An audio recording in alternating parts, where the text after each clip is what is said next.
canso de repetir que ninguém pega transtorno mental ou transtorno de personalidade no ar.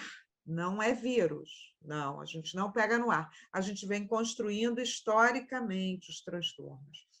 O transtorno de personalidade antissocial, ele causa uma certa antipatia, e mais que antipatia, um certo medo dos profissionais, inclusive, que precisam lidar com isso, né?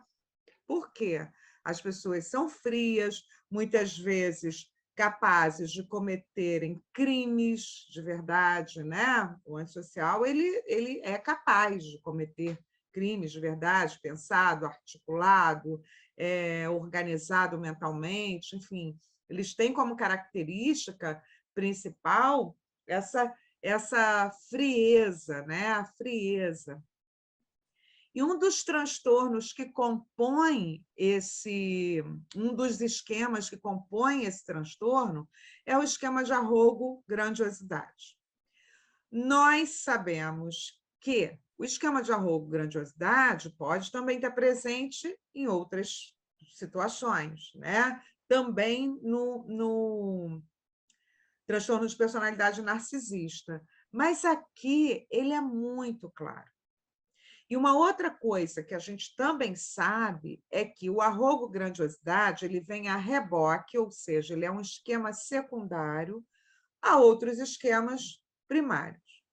Então, para ter esse, é preciso que haja um esquema lá, né, ou defectividade, ou de privação emocional, principalmente, né? Então, ele é resposta a outros esquemas mais primários, mas extremamente presente. É impossível a gente encontrar um antissocial sem um esquema de arrogo-grandiosidade. Compreenderam isso?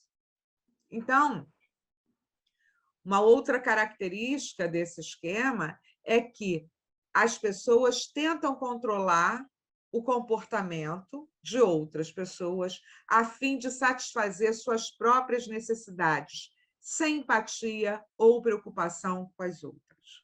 Então, existe o que eu chamo de cumplicidade sintomática. Perto de alguém que gosta de controlar, tem sempre um outro alguém que precisa ser controlado, com esquema de dependência e incompetência, ou com esquema de autossacrifício. Às vezes, o controlador está aqui, a pessoa controlada aqui, né? E, às vezes, solta, não consegue se livrar por amarras psicológicas, subjetivas e emocionais. Tá bem? Então, é sempre assim, às vezes a pessoa... O antissocial ele pode estar enquadrado nesse cara também que tem relacionamento abusivo com as mulheres, né? É mais comum de encontrar, a gente encontra mais o antissocial no sexo masculino, né? É mais comumente diagnosticado no sexo masculino. Não quer dizer que mulheres não têm esse transtorno de personalidade, mas a gente encontra mais no sexo masculino. Então, essa necessidade de controlar, e com essa necessidade de controlar, ele sempre encontra alguém para ser controlado. Acham essas pessoas que têm arrogância, né? Arrogo, grandiosidade, ou arrogo de arrogância, né? Arrogância vem de arrogo, né? Eles acham que podem dizer, fazer ou ter o que desejam, independente do custo a terceiros. É por isso que eles roubam, matam, dão golpes, né? Sem a menor culpa em relação a isso. Sem a menor culpa em relação a isso. Porque provavelmente não tiveram pessoas que olhassem de verdade para eles e ensinassem, né? Ensinassem limites amorosos, sem dúvida nenhuma. Aí vocês falam, Adriana, tu está defendendo assassino, está defendendo... Não, eu estou dizendo que tem sempre uma história por trás do sujeito que age. Tem sempre um porquê. E qual é a nossa função como psicólogos? Entender esse porquê. saber o que levou o sujeito a determinada ação, né? Compreender essa história de forma holística, compreendendo tudo, todo o contexto social, cultural, religioso, espiritual, enfim. A gente precisa entender todo esse contexto. E a gente não pode temer. Aliás, medo é uma emoção natural, a gente vai ter medo, sim, mas a gente precisa encarar. Ah, mas o antissocial ele vai procurar a terapia? Muito raramente, muito raramente. Ou ele é trazido, ou ele é obrigado por alguma questão, ou ele vai justamente para tentar nos usar, depois conseguir ou um laudo ou alguma coisa, né, para ele se livrar de algum crime. Então, isso também pode acontecer. Não estou dizendo que é comum, mas isso pode acontecer. São extremamente competitivos, extremamente competitivos. Eles querem, por conta de uma defectividade, né, eles precisam estar na crista da onda.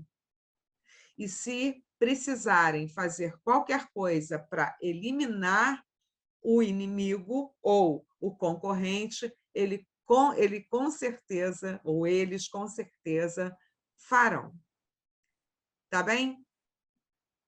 Muitas vezes são esnobes, né? Desprezam, têm desprezo pela vida humana, inclusive, né? Esnobam mesmo, enfim, eles elegem algo ou alguém para desprezar, esnobar, sabe? Diminuir.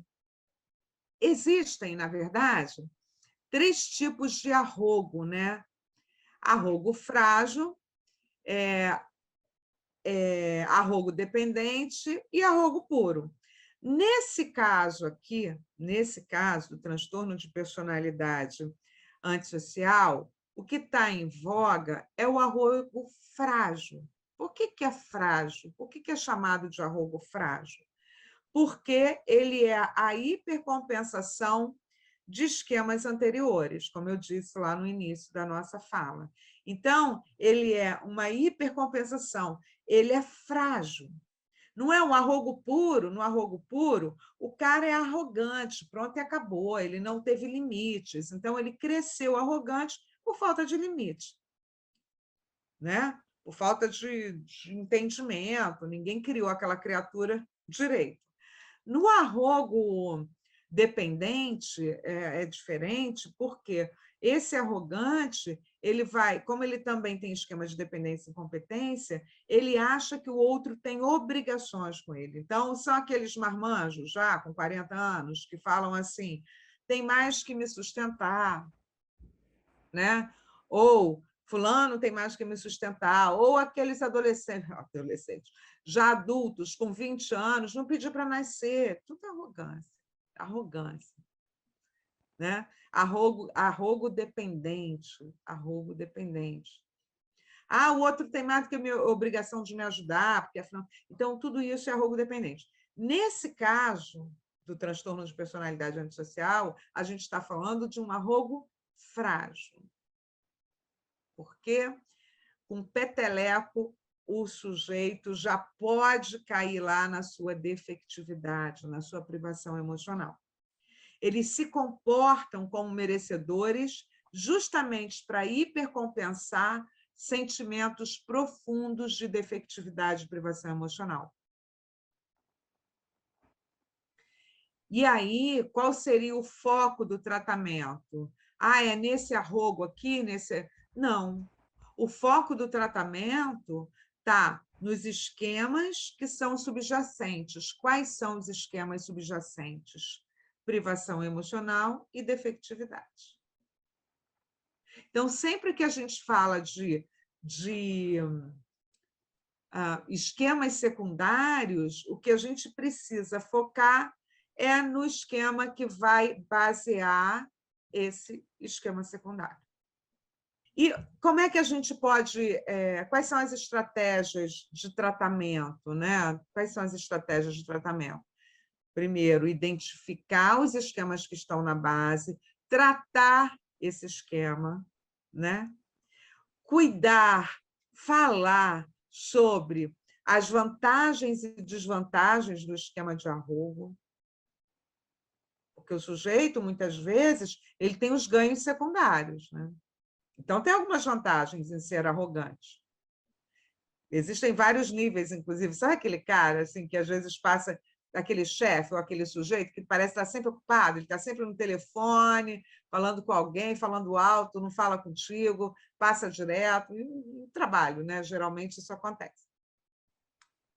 Então, isso é sinal, muitas vezes, de esquema de arrogo também. Uma outra estratégia que a gente pode utilizar é estimular o paciente a sentir empatia e preocupação com as outras pessoas. Vamos lá. Ai, Adriana, mas como é que você ensina alguém a ter empatia? Ensinando. E a empatia, ela é passível de ser ensinada. Eu, quando escrevi meu livro lá, O Poder Terapêutico do Perdão, né? E constatei, né, que no centro da experiência de perdão está a empatia, e a empatia, ela ou você tem ou você não tem, não, a empatia, mas a duras penas, você pode construir a empatia através de psicoeducação, através de uma escuta, uma cuidade, né, assim, na escuta, um cuidado também com o outro, um vínculo. Adriana, fazer vínculo com transtornos com um cara que é antissocial é impossível. Não, é muito difícil, mas não é impossível. É muito difícil, mas não é impossível. Desde que a gente também seja empático, né? O outro só pode aprender empatia com a gente se a gente for empático também. Tá? Ensinar o sujeito a controlar a raiva e treinar assertividade. Voltando, tem muita gente, às vezes, que não sabe sobre esse conceito de assertividade, né? Assertividade com 2 S's, que não significa você acertar, mas significa você dizer o que você pensa sem ofender o outro. E muitas vezes, gente, muitas vezes, as pessoas não dizem o que pensam e vão se enredando numa colcha maluca de confusão, porque tem medo das consequências do dizer. Quem tem privação emocional, por exemplo, muitas vezes não consegue dizer, porque não se sente merecedor. Olha aqui, fulano, estou precisando de abraço, cara, agora é minha vez, estou precisando de carinho, me dá carinho aí. Muitas vezes adoece nessa tentativa de pedir carinho, porque não consegue ser assertivo. Na verdade, não consegue nem identificar quais são as necessidades básicas que ele tem ali. Tá? Quer dizer, eu estou falando de assertividade, eu estou falando do transtorno de personalidade antissocial, do esquema de arrogo, e estou falando da falta de assertividade. O que é rogar? Né? Rogar é pedir, não é? Eu rogo ao Deus, eu rogo eu rogo, então eu peço. O arrogante, ele não consegue pedir. O A de negação, né? É um cara que não consegue dizer das suas necessidades.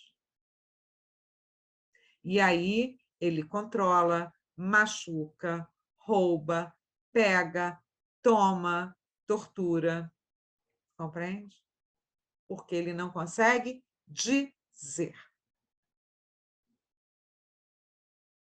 Então, a assertividade é fundamental. E a gente só consegue ser assertivo quando a gente se conhece. Olha aí a importância do processo psicoterapêutico. Olha só o quanto a nossa profissão é importante, né? Olha como a nossa profissão é importante, porque a gente leva o sujeito ao autoconhecimento, e ele se conhecendo, ele pode dizer o que ele pensa. Não que o que ele pensa seja a verdade absoluta, não, é só o que ele pensa, mas ele pode dizer. Então, o antissocial, ele não consegue ser assertivo, portanto, se torna raivoso, violento. Outras pessoas, por temperamento, vão se tornar tristes, deprimidas. Outras, ainda por temperamento, ansiosas. Outras, depressivas e ansiosas ao mesmo tempo e agora. Ou ansiosas e depressivas ao mesmo tempo e agora.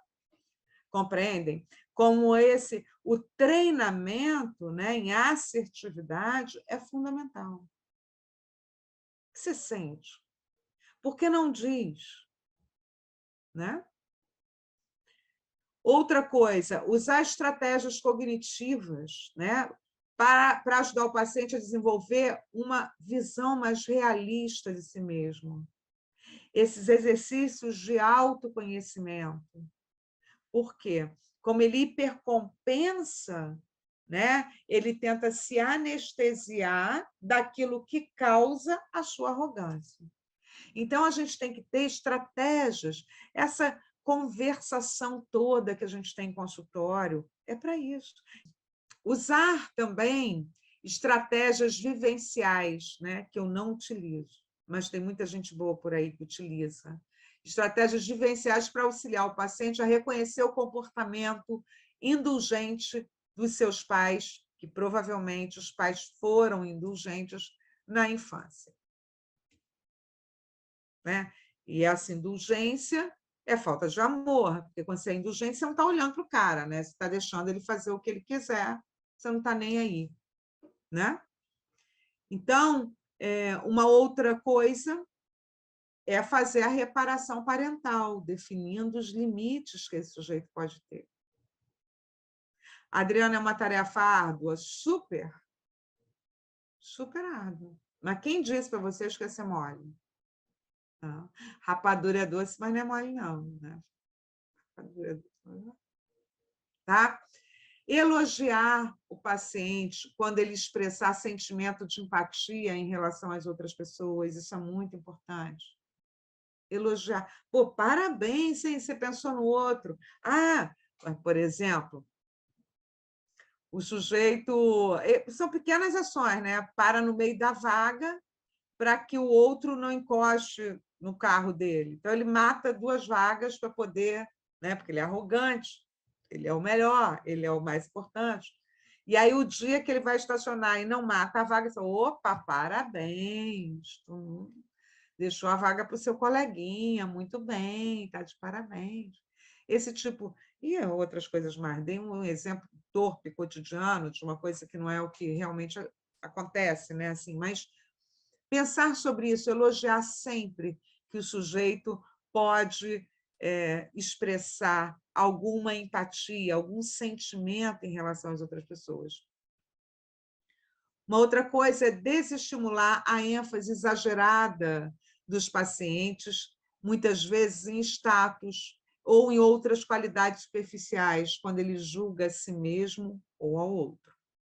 No caso do psicopata, ou do matador em série, né? do serial killer, ele tem um verdadeiro, muitas vezes, quando é sobre mulheres, ele tem um verdadeiro horror às mulheres, né? Ele se julga superior às mulheres, né? Ou quer algo que elas têm. Né? Então, é isso. Então, isso é um transtorno de personalidade antissocial que pode ter graus. O cara pode ser aquele golpista do Tinder, é um antissocial. Ele usa as mulheres, que está agora na Netflix, ele usa as mulheres para poder tirar dinheiro delas tranquilamente, uma espécie de pirâmide, né, do crime. Ele tira de uma aqui para sair com outra lá, e aí, né, golpes de muito dinheiro, isso é muito comum, né? E as mulheres com privação emocional dão dinheiro para eles, tentando amor, tentando afeto. Tá legal? 46 já, né? Qual o problema específico desse esquema, né? Por quê? Nem sempre esse sujeito está disposto a lidar com as suas questões íntimas, né? E aí o terapeuta tem que encontrar esse ponto nevrálgico, esse buraco, aquilo que o paciente se prejudica, sabe assim?